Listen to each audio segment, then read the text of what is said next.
Hare Krishna, Krishna Krishna, Hare Hare, Hare Rama, Rama Rama, Hare Hare. Many times some people say the Bhagavad Gita is very simple. It starts with Dharma and it ends with Mama. First sloka is Dharma Kshetre Kurukshetre Samaveta Yusavaha Mamaka Pandava Seva Kim Kurvat Sanjaya. And the last sloka is Yatra Yogeshwara Krishna Yatra Partha Nurdana Tatra Shri Vijaya Bhuti Dhruvaniti Matir Mama.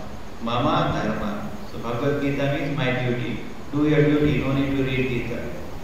Here Krishna is saying, forget all your so-called duties. Sarva Dharmana Parityajya. Forget all your so-called duties. Your real duty is surrender to me. If there is any duty, any activity that you are doing which obstructs service to me, forget it. So Bhagavad Gita is not understood. What is the use of a sacred book to explain the small basics which cat and dog is also doing? Dog is also taking care of the children. Even tigers take care of the children, most wild animals. Okay? What is so, Bhagavad Gita actually teaches that. Animals also do that. So Bhagavad Gita knowledge is not that. Saradharmana. How to understand this? Why is Krishna asking? Prabhupada says in the preface, the whole essence of Gita is instead of satisfying our own senses, try to satisfy senses of Krishna. This is the central point of Bhagavad Gita. The Lord wants it and it demands it. Just try to understand. Like finger is there in my body. Now I tell the finger, please come. Okay? Somewhere it is to scratch, please scratch. Suppose finger is not moving, what will I feel? I go to doctor, it's not working, it's not moving, move. Why I am saying that? Because it is my finger. It should act according to my order. It cannot be independent of my order. So similarly, it's our duty to obey orders of Krishna. Krishna is a person. And this is where this principle is understood. All parts of my body should act on my order. Why? Because my consciousness is pervading the whole body. Same way the Lord's consciousness is pervading the whole universe. All the jiva, they are also conscious. Nityo nityanam chetanas chetananam eko bhavanam vidadati kaman. The Lord is eternal. And there are unlimited eternal people like us. Chetanas chetananam. Lord is conscious. We are also unlimited people, we are conscious, but there is one difference. What is that? Eko bhavanam vidadati kaman. That one person maintains all of us. In a company, they throw a few coins. And how much you work? You see how much they are running in the morning. They don't want to be late for office. So much and they work. When the job they give, they ask, you will work. Yes, I will work very hard. Right? People work. So that means the point here is what? When Krishna is maintaining you, you will not work. Krishna is the maintainer. Even your so-called company is not maintaining you. Krishna is sending money through that company also. We have to understand this point. Krishna is the maintainer. Nobody is the maintainer. All the living entities, including human beings, are maintained by Krishna. So now, when Krishna is the maintainer, provider, sustainer, definitely I am maintained, I am provided, I am sustained. So I just surrender to him. Surrender. I belong to him. I am his.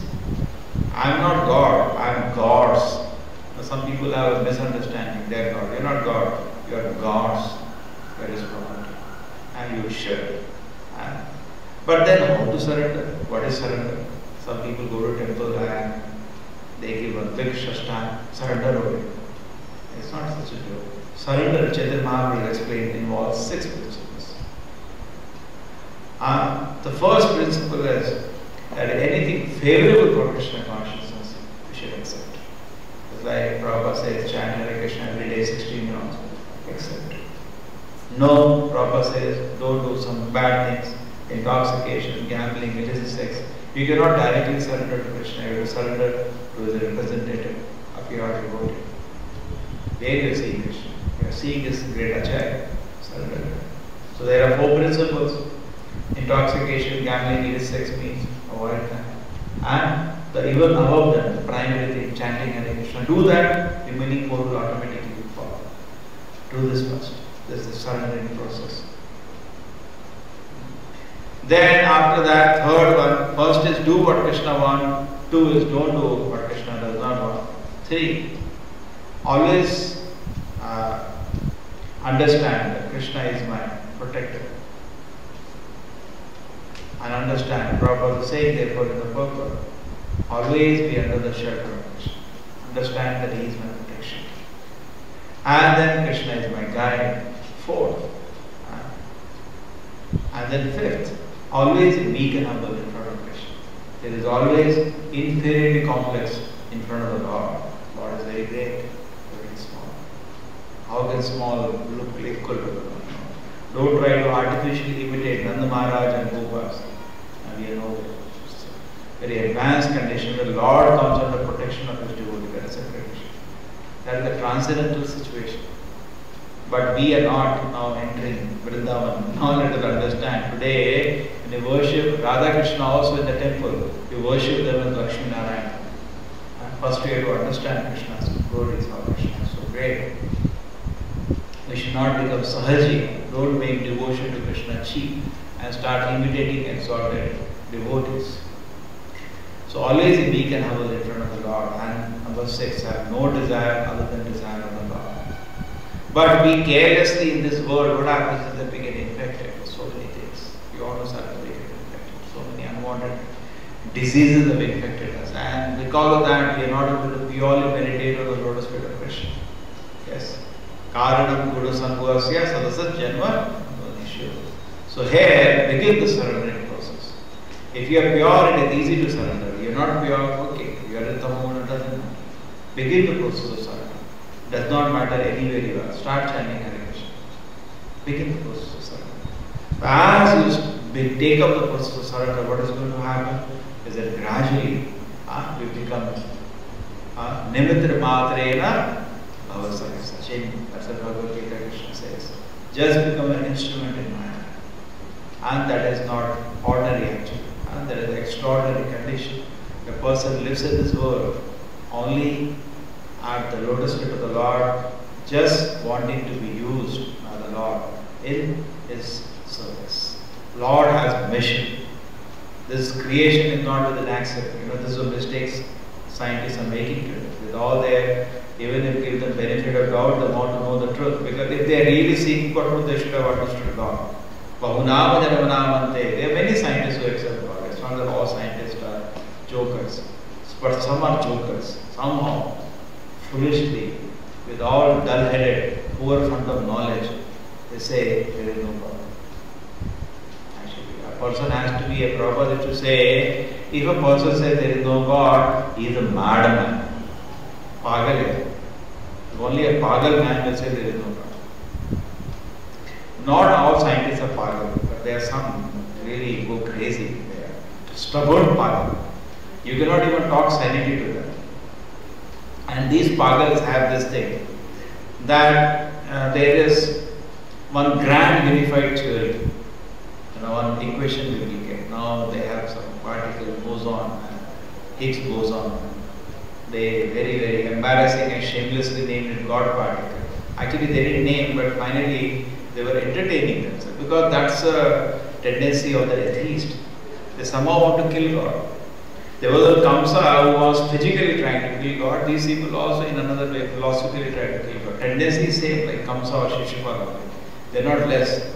They're all, these atheists are generally, at least psychologically, sons and grandsons of Kamsa, Shishupala, Charvaka. There have been many atheists in the history. They're not new additions. They're only new, old wine in new bottle, that's all.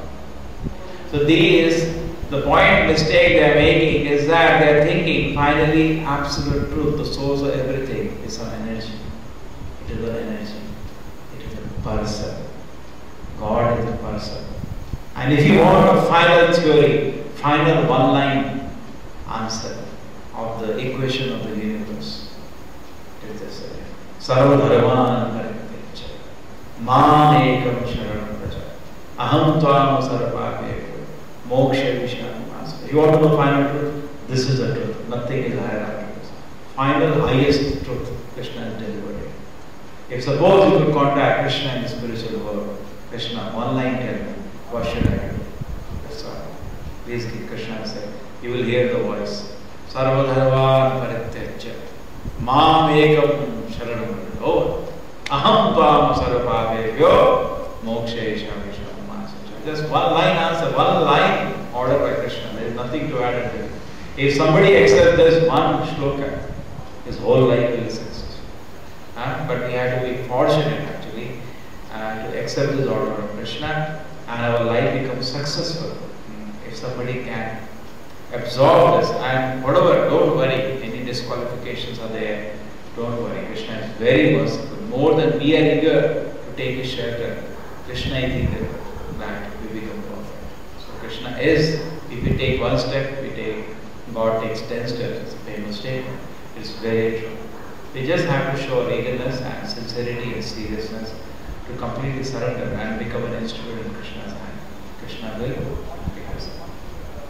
Shri Prabhupada ki jai, Bhagavad Gita ki jai.